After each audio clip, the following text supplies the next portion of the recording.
Break के बाद स्वागत है आपका। आप देख रहे हैं शेयर बाजार सबका अधिकार, जहां हम आपके सवालों का जवाब देते हैं। ना सिर्फ स्टॉक स्पेसिफिक, लेकिन इस सेगमेंट में आप कोई भी बेसिक टर्म रिलेटेड भी हमें डाउट पूछ सकते हैं। सवाल पूछने का जरिया बता देता हूं, इस सेगमेंट में थोड़ा अलग है। आपके स्क्रीन के एक हिस्से में जो QR कोड फ्लैश हो रहा है, उसे आप स्कैन करिए, जिसके जरिए आप अपने सवाल हमें व्हाट्सएप पे भेज सकते हैं। इसके अलावा आप हमें यूट्यूब में कमेंट सेक्शन में भी अपने सवाल भेज सकते हैं, क्योंकि टाइम टू टाइम हम वहां से भी सवाल लेते रहते हैं। तो चलिए इस वक्त एक बार बाजार पर नजर डालते हैं। निफ्टी की बात करें तो ऑलमोस्ट फ्लैट ट्रेड होता हुआ नजर आ रहा है। निफ्टी बैंक भी देखें तो यहाँ पे भी कोई अच्छा एक्शन नहीं दिख रहा है। दरअसल दोनों निफ्टी बैंक अपने पिछले सेशन के कल की रेंज के अंदर ही ट्रेड करते हुए नजर आ रहे हैं। तो आज काफी यहाँ पे सुस्ती बनती हुई नजर आ रही है। तो चलिए देखते हैं कि इस सुस्ती भरे बाजार में कमाई के मौके कहाँ बन रहे हैं ऑप्शन के जरिए। तो रुक करते हैं हमारे अगले सेगमेंट ऑप्शंस के चैंपियन की ओर।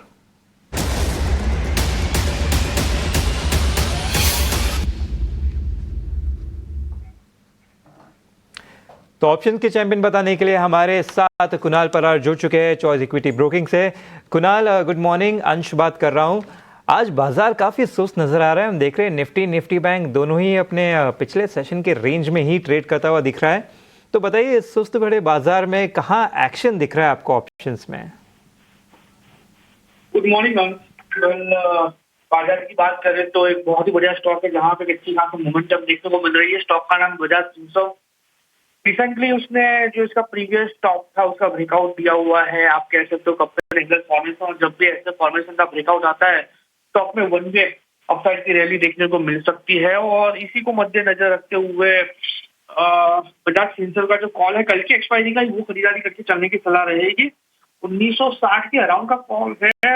अभी 11.65 पे ट्रेड कर रहा है। खरीदारी करके चलिए।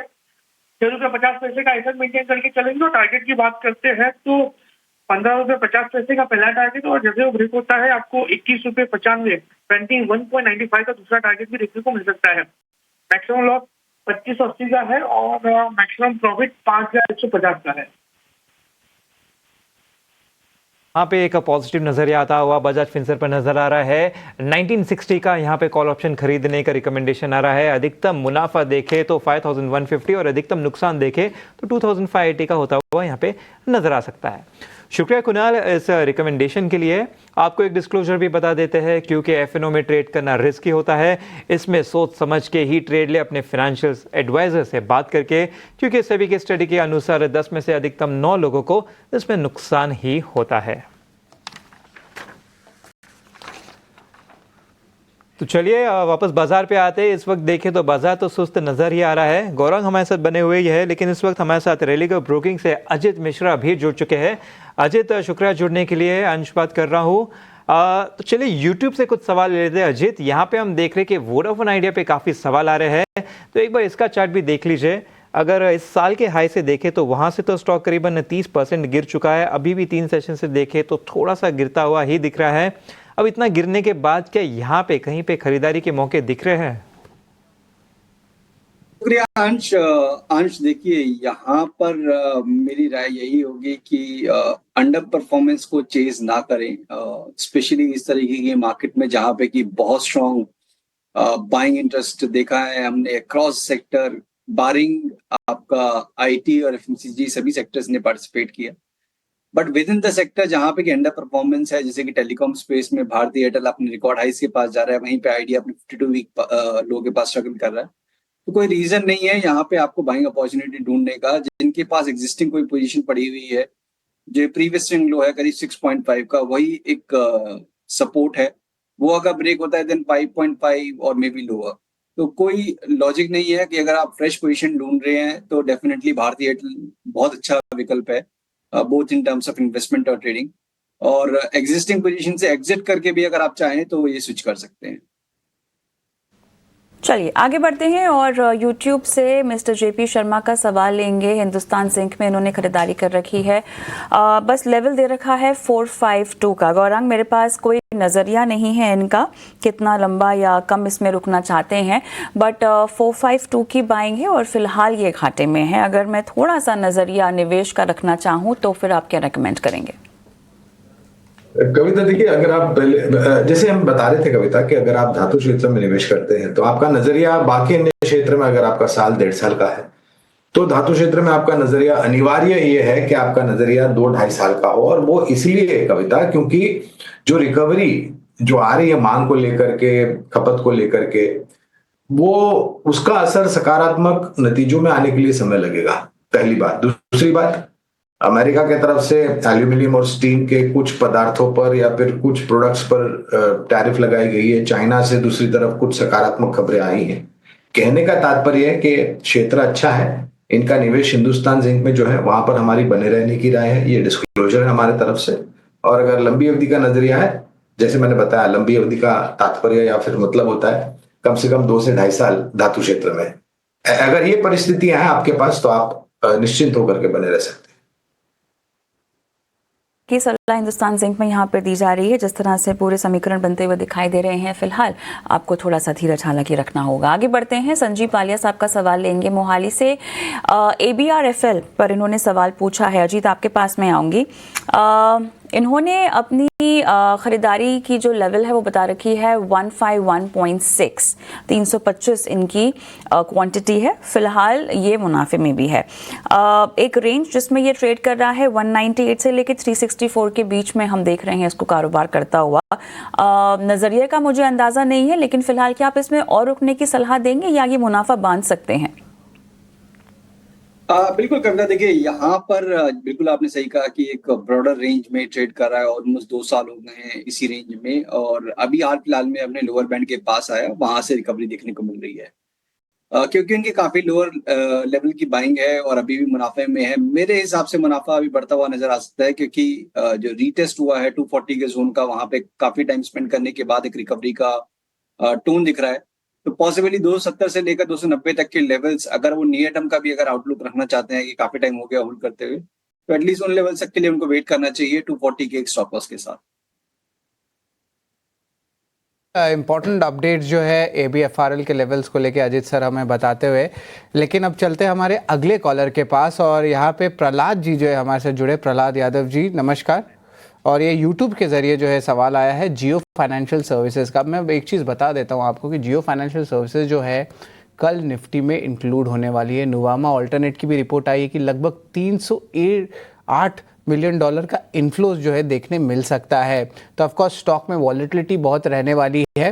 एंड ऑफकोर्स जो ओवरऑल बिजनेस है अभी भी इंटीग्रेट हो रहा है। ऐसा नहीं कि फुल फ्लेजेड बिजनेस आ चुका है और आपको पूरी तरह से पैट या रेवेन्यू देखने मिल रहा है, बट इसकी साइज़ इतनी बड़ी है कि डेफिनेशन के हिसाब से जो है इन्हें निफ्टी में इंक्लूड किया गया है। थोड़ी करेक्शन भी हुई है, लेकिन ओवरऑल जो है फंडामेंटली अगर इसको देखा जाए तो लॉन्ग टर्म बेसिस पे गौरांग सर कैसा लगता है जियो फाइनेंशियल सर्विसेज? एक बहुत इंपॉर्टेंट जो है कॉर्पोरेट एक्शन जो है कल ऑफकोर्स होने वाली है, निफ्टी में भी इंक्लूड होने वाले हैं। लोग कुछ सवाल भी उठा रहे हैं कि निफ्टी की जो वैल्यूएशंस है ओवरऑल थोड़ी बढ़ भी सकती है। तो ये 2 सवाल ज़रूर बता दीजिए कि जियो फाइनेंशियल सर्विसेज जो है अगले 6 से 12 महीने में क्या फ्यूचर होल्ड करता है, ये ज़रा बताएं। इस प्रश्न का उत्तर देने के लिए थोड़ा समय दीजिएगा, आप, नम्र विनती है। और 6 महीने के लिए तो हम सक्षम नहीं है टिप्पणी करने के लिए, क्योंकि वो बहुत ही छोटी मध्यम अवधि हो जाती है। लेकिन हाँ, लंबी अवधि के लिए अगर निवेश है तो पहले तो अनिवार्य है, बने रहने की राय है हमारी जियो फाइनेंशियल्स पर। और इसके अगर मैं थोड़े बहुत इतिहास में आपको लेके जाऊं तो इसका जब विभाजन हुआ था रिलायंस से, और जब इसके मूल्यांकन को निर्धारित करने के लिए एक स्पेशल सेशन ट्रेडिंग का रखा था आधा घंटे का वैल्यू डिस्कवर करने के लिए, तो तब उसकी बुक वैल्यू करीबन 200 के आसपास थी। ये लिस्ट हुआ उसी के आसपास, और उसी दिन जब लिस्ट हुआ वैल्यू डिस्कवर करने के लिए तो 260 के ऊपर के कुछ ऊपरी स्तर बने थे। फिर वहां से लुढ़का और काफी लंबे समय तक 210 नीचे में और 225 250 ऊपर के तरफ कामकाज करता रहा। और फिर हमने 360 के भी ऊपर के स्तर देखे। और अभी जो ये करेक्शन आया है, ये मैं इसलिए बता रहा हूं, ये स्तर जो 210 के आसपास का स्तर है, जब ये लिस्ट हुआ था तभी भी काफी बड़े बड़े निवेशकों ने जानकारी ऐसे मिली है, प्रमाण पत्र तो नहीं है, कि उस समय पर निवेश किया था लंबी अवधि के लिए और फिर वहां से ऊपर गया। इस बार भी जब 360 से नीचे आया तो 210 या 208 का एक निचला स्तर बना, और फिर वहां से ये मौजूदा स्तर करीबन 224 225 के आसपास कामकाज कर रहा है। कंपनी एक बहुत ही बेहतरीन कॉर्पोरेट हाउस से बिलोंग करती है, इसमें कोई दो राय नहीं है। इनके पास नकदी की कोई कमी नहीं है। जो भी कारोबार में ये उतरना चाहते हैं, धीरे धीरे करके इनको अनुमति मिल रही है और आने वाले समय में और भी अनुमति मिलेगी, जिससे इनका कामकाज काफी अच्छी तरीके से जमीनी स्तर पर शुरू हो जाएगा। और अगर ऐसा होता है तो फिर धीरे धीरे करके योगदान बैलेंस शीट पर आना शुरू होगा। जैसा हमने बताया, बने रहने की राय है और रिस्क रिवॉर्ड काफी फेवरेबल है। यहां से नीचे की तरफ के दायरे काफी सीमित, अनुमानित लक्ष्यांक करीबन 350 के आसपास की राय है गौरांग सर की। जियो फाइनेंशियल सर्विसेज पे 350 रुपीज़ का जो है ओवरऑल जो है लॉन्ग टर्म बेसिस पे टारगेट प्राइस देखने मिल सकता है। लेकिन अब चलते हैं हमारे अगले व्यूअर के पास, और यूट्यूब के जरिए मनोज साहू हमारे साथ जुड़े हैं और यहाँ पे उन्होंने जो है CDSL की बात की है, इनकी बाइंग है। इन्होंने अपनी टाइम हॉरिजन नहीं बताई है, लेकिन इन्होंने 61 शेयर्स खरीदा है 708 लेवल्स पे। तो ऑफकोर्स इनका जो है ऑफकोर्स अच्छी प्रॉफिट लेवल्स भी आई है, लेकिन याद रखिए CDSL में करेक्शंस भी देखने मिले हैं पिछले 1.5 महीने के ट्रेडिंग सेशंस में। बट इंपॉर्टेंटली अजित सर, क्या इंपॉर्टेंट टेक्निकल लेवल्स लगता है CDSL का? 708 की बाइंग है, प्रॉफिट में तो हिंग कर लेनी चाहिए, because of course BSE CDSL जिस तरह टैंडम में मूव करता है, यहाँ पे थोड़ी सी करेक्शंस आई है, क्योंकि खास करके FNO बिजनेस यहाँ पे इम्पैक्ट आया है, और वो जो स्लो डाउन इम्पैक्ट आया है वो CDSL में भी थोड़ा सा देखने मिला है, अगर नए अकाउंट्स एडिशंस की बात करें तो फंडामेंटली तो थोड़ा सा वीक लग रहा है। लेकिन आगे जाते हुए अजित सर, क्या टेक्निकल लेवल्स लगते हैं शॉर्ट टर्म बेसिस पे CDSL के, ये ज़रा बताएं। बिल्कुल शरद, देखिए काफी स्ट्रॉन्ग सर्ज देखने को मिला था। जो लास्ट अप मूव हुआ था स्टॉक में, करीब 480 से लेकर 1900 तक का मूव आया था, और इस करेक्शन में हाई से 50% ऑलमोस्ट आपने रिट्रेस भी कर दिया।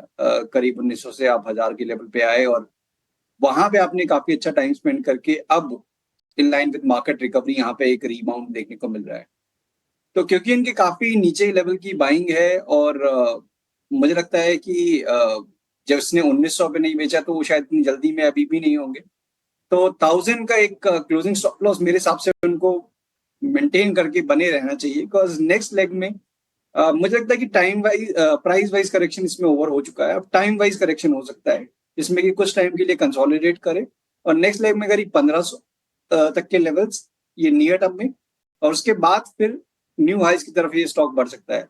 तो टेक्निकली मुझे नहीं लगता कोई प्राइस वाइज ऐसा कोई चैलेंज है। 1000 के स्टॉप लॉस के साथ उनको बने रहना चाहिए, ऊपर में 1500 इनका पहला टारगेट होगा। 1000 के स्टॉप लॉस के साथ आपको रुकने की सलाह अजीत के मुताबिक। हम सवालों के जवाब तो हम दे ही रहे हैं हमारी इस पेशकश में, लेकिन एक खास खबर की ओर रुख करते हैं। आखिर क्यों बढ़ रहे हैं कॉपर के दाम और आगे के लिए क्या संकेत है, पूरे मामले को समझते हैं। हमारे सहयोगी विश्व मोहन हमारे साथ जुड़ गए हैं। विश्व मोहन, बताइए कॉपर को लेकर ताज़ा खबर क्या है और क्या ट्रिगर्स है? को लेकर कहा जाता है, कॉपर को डॉक्टर कॉपर भी इसलिए कहा जाता है कि उन्होंने PhD की है इकोनॉमिक्स में, यानी इकोनॉमी में जब भी बेहतरी के संकेत मिलते हैं तो कॉपर की डिमांड बढ़ती है। हम सभी जानते हैं कि कॉपर का इस्तेमाल तमाम तरह की इंडस्ट्रीज़ में होती है, चाहे वो ऑटोमोबाइल हो, इलेक्ट्रिक व्हीकल के लिए उनकी डिमांड होती है, हॉस्पिटल्स में डिमांड होती है, ज्वेलरी डिमांड में होती है, कॉइन्स बनाने में होती है, और साथ ही पावर सेक्टर में तो होती है, और साथ ही इंफ्रास्ट्रक्चर के लिए इस्तेमाल, बिल्डिंग मटेरियल्स के लिए इस्तेमाल, तो तमाम ऐसे इस्तेमाल होते हैं। जब भी इकोनॉमी में रिवाइवल होता है तो कॉपर में तेज़ी आती है। लेकिन इस बार की तेज़ी इकोनॉमी में रिवाइवल की वजह से नहीं आई है, ये तेज़ी आई है टैरिफ वॉर की वजह से। यूएस में जिस तरह से ट्रंप ने चेतावनी दी है कि स्टील और एल्युमिनियम की तरह वो कॉपर पर भी 25% टैरिफ लगाने पर विचार कर रहे हैं, और इसको लेकर उन्होंने एक एग्जीक्यूटिव ऑर्डर भी पास किया है कि इसकी जांच की जाए कि उनकी देश के नेशनल सिक्योरिटी को कितना इससे नुकसान हो रहा है अगर वो इंपोर्ट नहीं लगाते, इंपोर्ट टैरिफ नहीं लगाते हैं। तो इस चिंता में अब हुआ क्या है,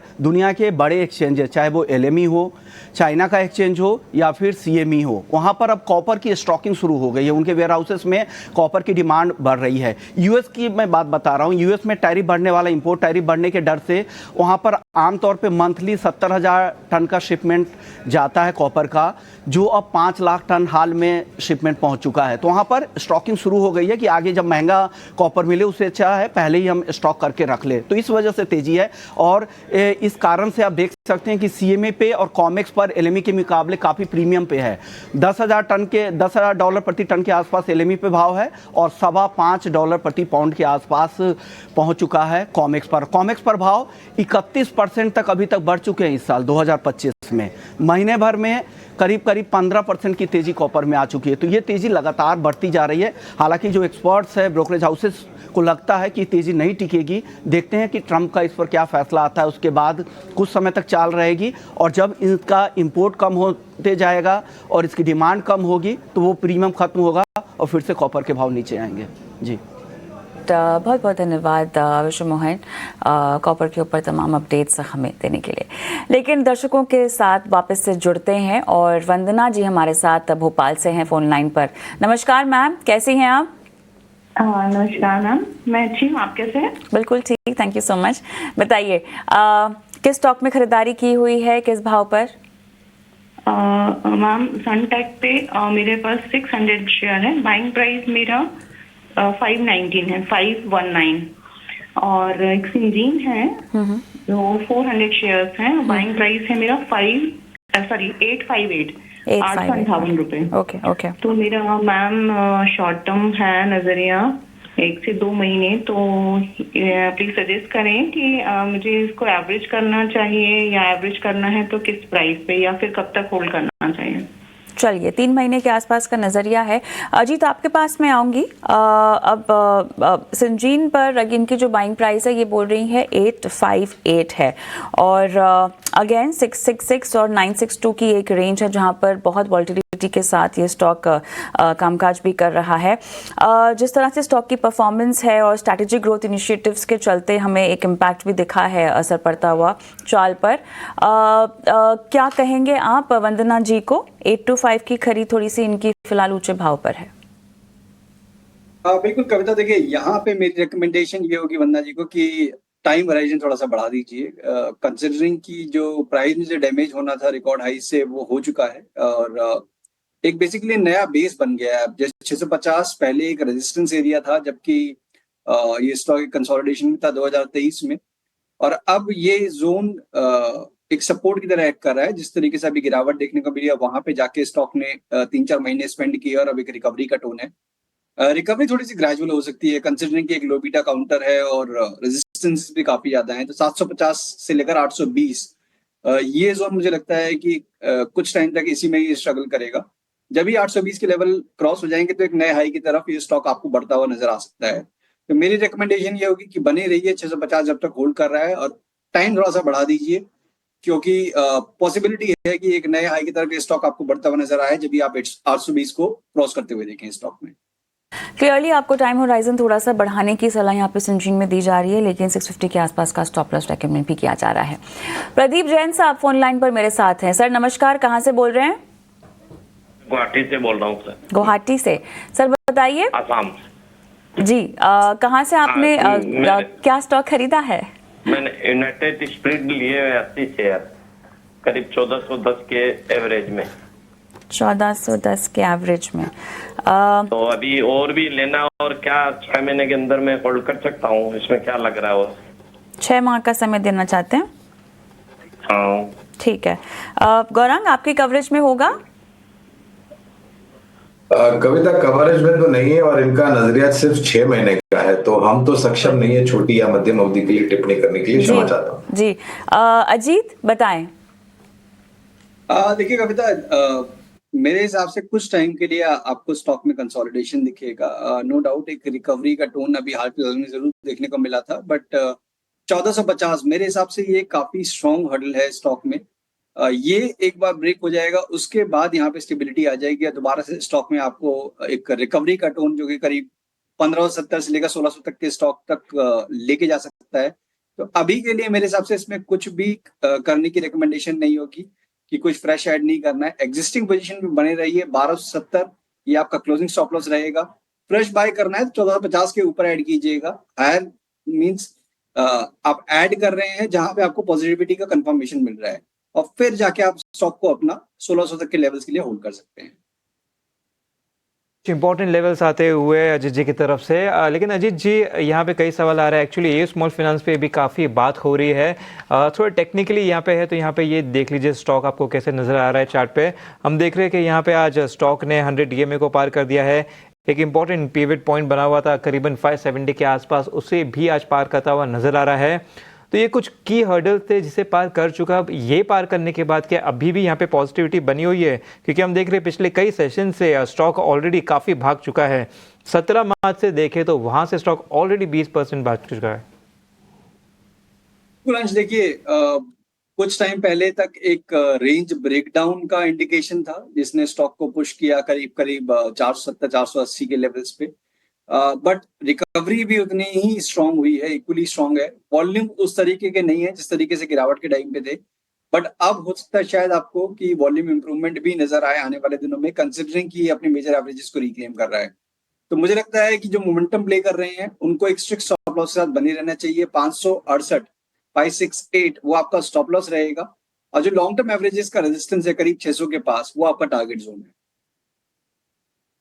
तरफ स्टॉप लॉस 568 का और ऊपर की तरफ देखें तो एक इंपॉर्टेंट लेवल है यहाँ पे 600 के आसपास का, वहाँ पे आप अपना टारगेट रख सकते हैं। तो चलिए इस शो में फिलहाल इतना ही, शो समाप्त करने का वक्त हो गया है। दोनों गेस्ट को हम शुक्रिया करेंगे अपने राय बताने के लिए बाजार पर भी और स्टॉक्स पर भी। लेकिन जाने से पहले एक डिस्क्लोजर जान लेते हैं। गौरंग जी, सबसे पहले आपसे बहुत बहुत धन्यवाद फिर से इस मंच पर आमंत्रित करने के लिए। जो भी राय हमने आपके समक्ष रखी है वहां पर हमारा कोई निजी निवेश नहीं है, लेकिन इसी प्रकार से राय हम हमारे क्लाइंट्स को देते हैं। बहुत बहुत धन्यवाद आपका। बिल्कुल। अजीत जी। शुक्रिया अंश। तो देखिए जो भी स्टॉक्स हमने डिस्कस किए हैं, पर्सनली इनमें किसी में मेरी होल्डिंग नहीं है, बट हमारे क्लाइंट्स की बात हो सकती है। बिल्कुल।